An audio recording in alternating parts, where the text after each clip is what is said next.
guys, in this video we will be talking about the iPhone 14 Pro Max and iPhone 14 Pro because these two are the phones that are basically you can say you can buy because the iPhone 14, you can say the mid-range one, isn't up for it.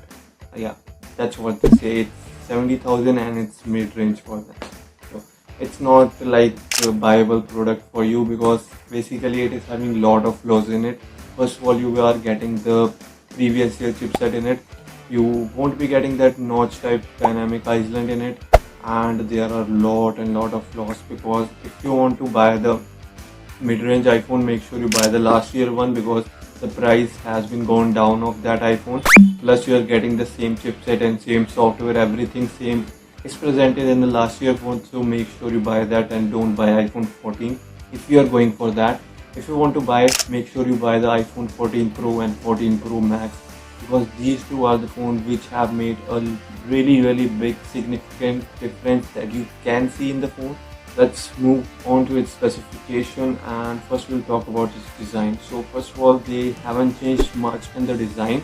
On the back side of the phone you can see the camera bump has been getting bigger from the last year. The camera lenses are getting bigger from the last year because the camera has changed. We will talk about that also. You are getting the glass body on the back also. On the front side you are getting a dynamic island. They have cut down that notch and presented it with dynamic island. Basically it is a notch type bar you are getting in the phone, and there is nothing much. They have brought the bar little bit lower and cut down above notch, and that's what they are calling a dynamic island. Yeah, it's really that simple. But they have, you can say, come up with something called software optimization for the notch because every time you play the music and you turn down that app and you go to your home screen, dynamic island app, and you can say player for you that you can pause, play and play the next song. So has been optimized for that. If you click on that notch, it will open that app. You can pause, play the songs, and you can go to the next song and the previous song with it. And it is really good to use that because it first of all uses that notch really properly, as it is optimized with the notch and it is presented in a really good way. So I like that optimization because they have come up with this optimization, and Android will copy it because once iPhone made it, Android will also copy it. I get that point really way before the iPhone 10 launched. I get that point from that. So that's what they are doing. So they have made a notch and then they are optimizing it with the other apps, so the notch don't look like it is there in the middle of screen doing nothing. So yeah, so they have optimized with the other apps, so you can basically dial into the other apps with the notch, and the notch helps in other stuffs with the software optimization. So basically it's that simple. And the dynamic Iceland, I personally speaking don't like it that much because if you see that dynamic Iceland, it's basically, you can say, waste of screen because its camera is also there. So once you tap on the camera will get blurry because of your fingerprints are present over there, and every time you have to pull down the notification bar, your fingers automatically goes there. So if they have presented it with under display camera, it would have been really better to see that, and it would be my first choice for that first choice. So yeah, moving on to its specification, that's all about the design you are getting in the iPhone. That's everything they have changed. So moving on to the design part is over. So yeah, the specification. So you are getting 6.7 inches of screen in the phone. That's a really yes, you can say big display. You're getting standard display for the other phones in Android range. In iPhone it is really big. So moving on, you are getting the XDR OLED display in it with 120 Hz of refresh rate. The refresh rate they have bumped up this year. Previous year it was very low. Say 90 Hz of refresh rate maybe they are giving, but this year 120 Hz. Wow, really great. I mean iPhone, I need to clap for it. Yes. After that, moving on, you are getting in the phone Dolby Vision in it. So Dolby Vision turns up your display and it will give you a cinematic feel on your screen, and you are watching in a theater like can say scenario on your screen. So that's how big of a difference Dolby Vision make it, and we'll cover the price in the end. After that, in the phone you are getting IP68 water and dust resistant phone.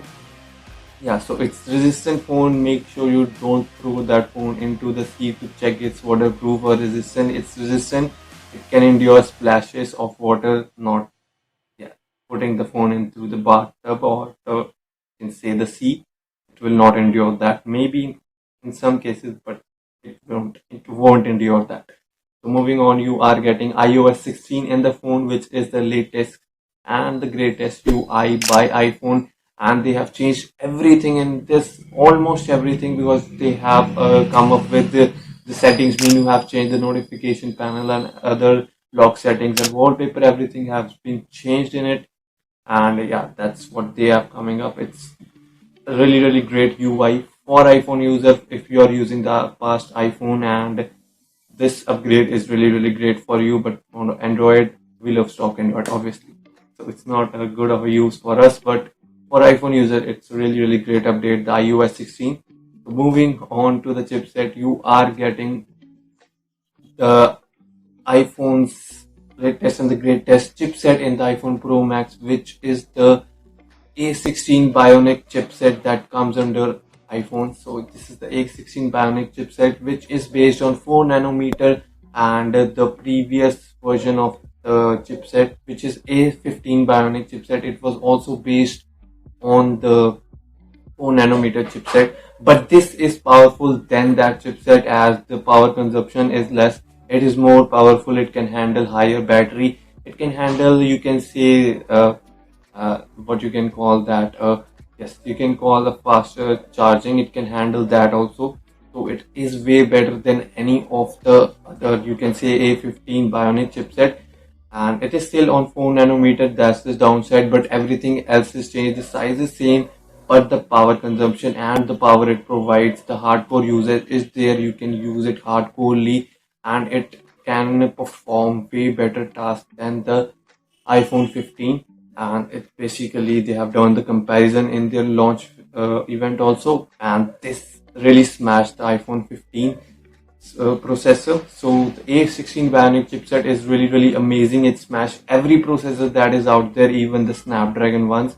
They haven't done a really good thing this year with the 8 Gen 1 and 8 Gen 1 Plus, but still this smashes all the processors that are out there.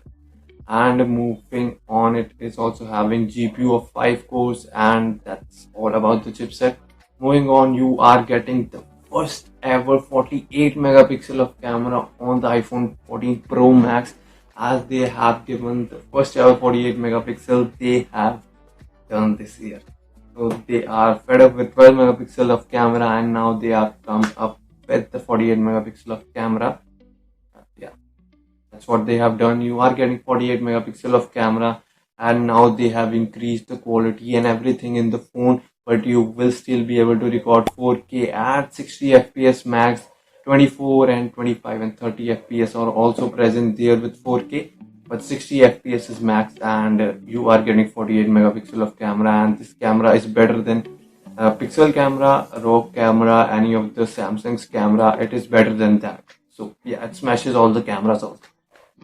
Yeah, moving on, it is having 12 megapixel of camera, which is a telephoto camera. After that, it is having 12 megapixel of ultra wide angle camera, and that's all about the rear side of the camera. Moving on to the front side, it is having 12 megapixel of front facing camera. That's all about the camera. They are still following the 12 megapixel range in more of cameras, but 48 megapixel, nice update. Moving on, you are getting storage variants of 6GB RAM, 128GB storage, 6GB RAM, 256GB storage, and 6GB RAM, 512GB of storage, 6GB RAM, and 1TB of storage. Yeah, they need to give at least 8GB of RAM and 1TB of storage, because the storage is bigger. You need a bigger RAM to accurately and properly use it. They should give 8GB of at least the RAM in it. I don't know what they are thinking by giving 6GB of RAM in every variant. That's completely, you can say, idiotic of Apple, because at least give 8 GB of RAM in the 1 TB storage variant. I don't know what they are doing, but the storage is really great. 1 TB of storage, it is way higher than any of the other storages. That's all about the storage. And for the battery, you are getting 4038 mAh of battery, which is again really a big bump from the, you can say, 3000 mAh of battery. They have increased the battery and you are getting a better and power efficient battery this year.